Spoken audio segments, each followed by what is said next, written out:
Hi guys, in this week's video we're going to be looking at PPE, personal protective equipment. We're going to look at how to stay safe when administering first aid to a casualty.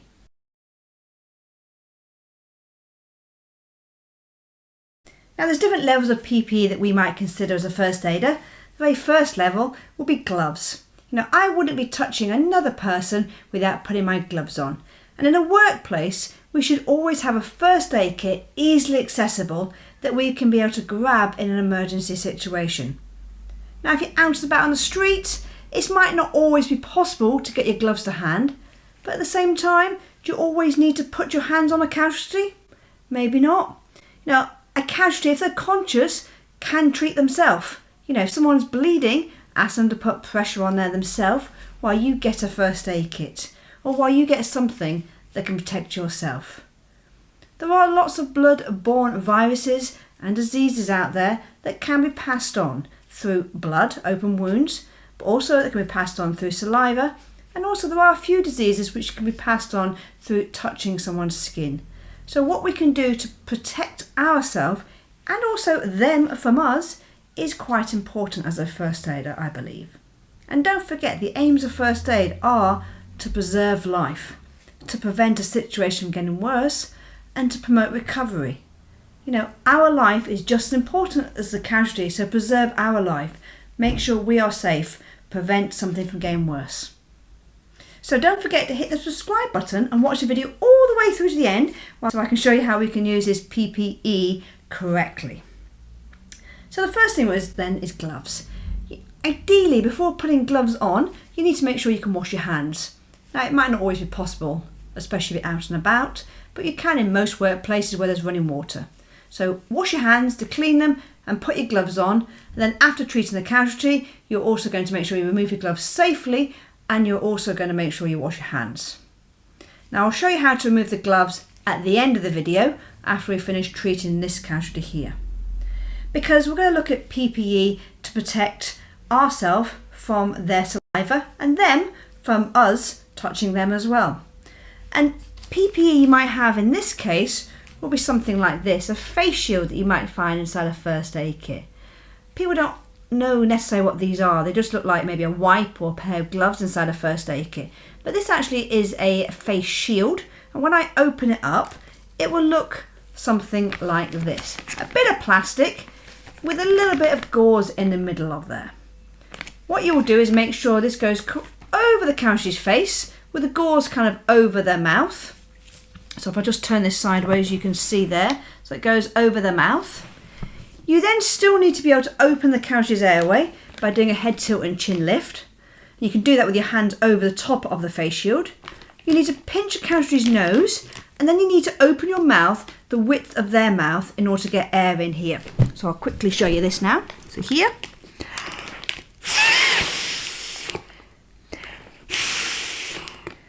So 2 breaths, a gentle rise and fall. Now, if you remember from videos we've done previously, if this was a child or a baby, we will do 5 initial rescue breaths, and then it's always 2 after that.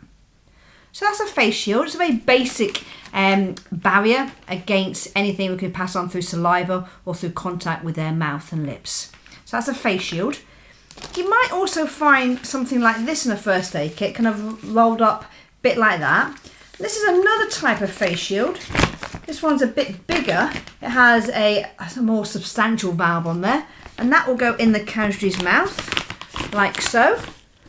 Turn that side so you can see. And that's got a little plastic valve there that we tip the head back, we still pinch the nose, and we blow in through the valve. Exactly the same way as I've just done on that face shield. Or, the one I prefer, is this pocket mask. This pocket mask you'll find inside most defibrillators. You won't normally find a face shield, but you might do inside a defibrillator. But these ones, if you've asked somebody to call 999 because you've got an unconscious adult in front of you, you'll be asking them to get you a defibrillator, an AED, an automated external defib. Now with these pocket masks, these are a lot more substantial, and you're not actually having to touch the casualty that much because you'll be touching the mask. And also, I believe they're more effective in giving rescue breaths. And they're supposed to be a lot safer as well. So when you open the pocket mask up, you will find it to be looking like this. So it'll be compact, down like that. You must make sure you pop it open. So you push it open like so. There we go, to make something you've probably seen on TV and films before. Has a bit of gauze in there, and you would be very familiar with the face shield. Then it also has this valve, and this valve will go over the top bit. And now you've got a plastic tubing that you need to blow in through, and this will go over the casualty's mouth. Now you can tell it's a triangular sort of shape. The smaller side, where it says nose, is going to go towards the casualty's nose, and this side is going to sit on the casualty's chin, like so. Okay? And what you need to do is make sure you push down either side so this jelly bit will seal on the casualty's face. And then you need to be able to tip the airway open. So open the airway like so. So the airway's open, but you've got to push, because if you don't push here, then the air will escape. And I find this easier because you don't need to pinch a nose. You literally just make a seal, goes over the top, and all you need to do is open your mouth over the top of that small little plastic tube. Go like this. And you'll see it's very easy to use, and then let go and then carry on with your compressions. Now you can use this on infants, i.e. babies and children as well. You might get away with using it this way, but on some babies you might need to turn it around the other way, so the smaller end goes towards the casualty's chin. But you can get smaller ones per a baby/infant as well. Okay, so this is PPE that will be suitable to stop any contamination between mouth to mouth when you have to give rescue breaths. If you still didn't want to give rescue breaths to an adult casualty, then just do compressions and compressions only. Because something is better than doing nothing. So if you don't want to put your mouth anywhere near there, just get on their chest and do your non-stop compressions. Because that is better than just watching them and waiting for the ambulance. Because ambulance response times are hugely increased. And giving them some form of CPR is better than doing absolutely nothing. But also make sure if we do rescue breaths, we have some form of barrier. Whether it's one of these, a face shield, whether it's a pocket mask. And of course you can always improvise if you don't have any things like this out and about. You can get their t-shirt over the mouth and nose, and you can blow over the top of that. If you don't want to put your mouth over the top of their mouth, because maybe they've just been sick, maybe they've got cold sores, maybe you do as well. So just think what you can do to make sure you are safe. Now let's go back to those gloves we talked about at the beginning. When you've finished administering first aid, you want to make sure you remove your gloves safely. Now imagine these gloves were covered in blood. You don't want to put blood onto your clothing or your skin. So we need to remove them safely. So I normally grab the palm, not down here because you're more likely to touch yourself down here in your skin. So I'd much rather grab the palm and just gently remove this glove without splashing any blood everywhere. Gently remove it, and then you're going to put that hand and that glove inside that hand, make a fist, and then clean hand on clean skin. You're going to go underneath the glove to turn it inside out, and then you can touch the outside the glove, and that will get disposed of ideally in a biohazard waste bin, which in our workplaces is normally yellow, but that's where ideally should go.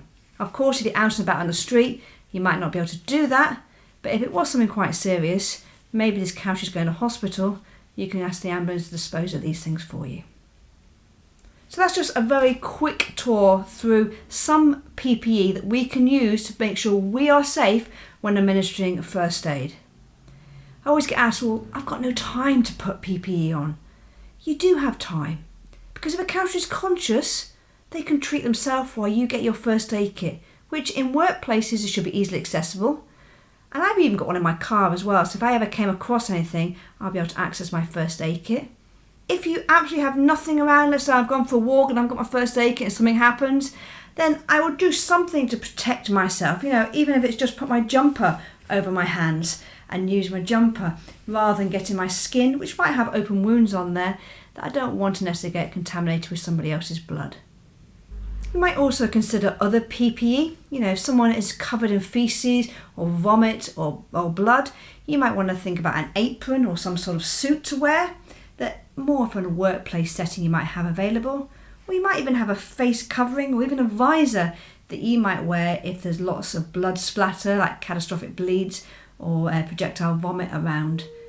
Just think what you can do to make sure it is safe for you to administer first aid, and also to make sure it's safe for the casualty as well. Don't forget to hit that subscribe button so you don't miss out on any of our videos. Thanks for listening, guys. Stay safe, keep well.